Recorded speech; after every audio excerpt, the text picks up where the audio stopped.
තාක්ෂණීය ගවේෂණය සමග දූ දරුණු වෙනසනම් වන විදස අදත් ඔබේ නිවසට එන්නේ දැනුම ගොඩක් බෙදා හදා දෙන බලාපොරොත්තු වෙමි. ඉතින් එහෙනම් අපි මුලින්ම ගිහිල්ලා නිවුස් සෙග්මන්ට් එක බලමු.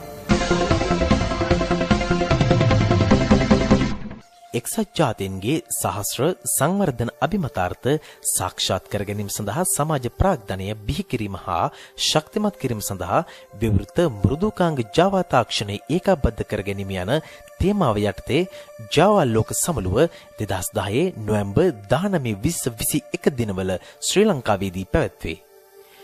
මෙම ජාවා ලෝක සමුළුව හා ප්‍රදර්ශනය ශ්‍රී ලංකාවේ පැවැත්වීම නිල වශයෙන් ආරම්භ කිරීම ජූලි මාස 13 වන දින ආර්ථික සංවර්ධන කටයුතු අමාත්‍ය බැසිල් රාජපක්ෂ මැතිතුමා විසින් කොළඹදී ආරම්භ කරන ලදී.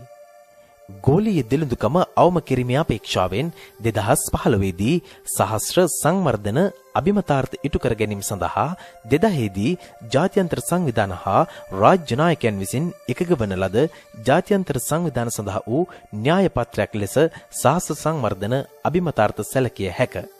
කාන්තාවන්, ලදරුවන්, තරුණයන්, ආබාධිතයන් හා වැඩිහිටි අය වැනි අවදානමට ලක් වී ඇති ප්‍රජාව ඉලක්ක කොට අධ්‍යාපනය, සෞඛ්‍ය, ජීවනෝපාය, පරිසරය, තොරතුරු හා sannivedanaya, විද්‍යාව හා තාක්ෂණය, ක්‍රීඩා, විවේකය හා විනෝදාංශ, නිවාස හා මූලික යටිතල පහසුකම්, කලාව හා සංස්කෘතිය වැනි සංවර්ධන අංශ සමග තොරතුරු හා sannivedana තාක්ෂණය ඒකබද්ධ කිරීම පිළිබඳ එම අංශවල විද්වතුන්ට සිය ගැටලු සාකච්ඡා කර විසඳුම් ලබා දීමට කටයුතු කරන වේදිකාවල් ලෙස ජාවා ලෝක සමුළුව සැලකිය හැකිය. ජාවා ලෝක සමුළුව හා ප්‍රදර්ශනය මූලික අංශ දෙකකින් යුක්තය.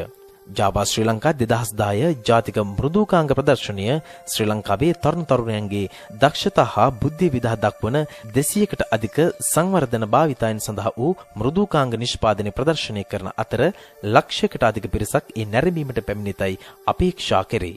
අධ්‍යාපනය, සෞඛ්‍ය, ජීවනෝපාය, පරිසරය, තොරතුරු හා sannivedanaya, විද්‍යාව හා තාක්ෂණය, ක්‍රීඩා, විවේකය හා විනෝදාංශ, නිවාස හා මූලික යටිතල පහසුකම්, කලාව හා සංස්කෘතිය යන තේමා යටතේ 10 බැගින් 100ක් වූ විද්වත් ප්‍රජා ඉදිරිපත් කිරීම මෙම සමුළුවේදී ඉදිරිපත් කරේ. ජාවා ලෝක සමුළුව හා ප්‍රදර්ශන භූමියේදී විදේශ ප්‍රදර්ශන කුටින් නැරඹීමට ඔබටත් අවස්ථාවක්.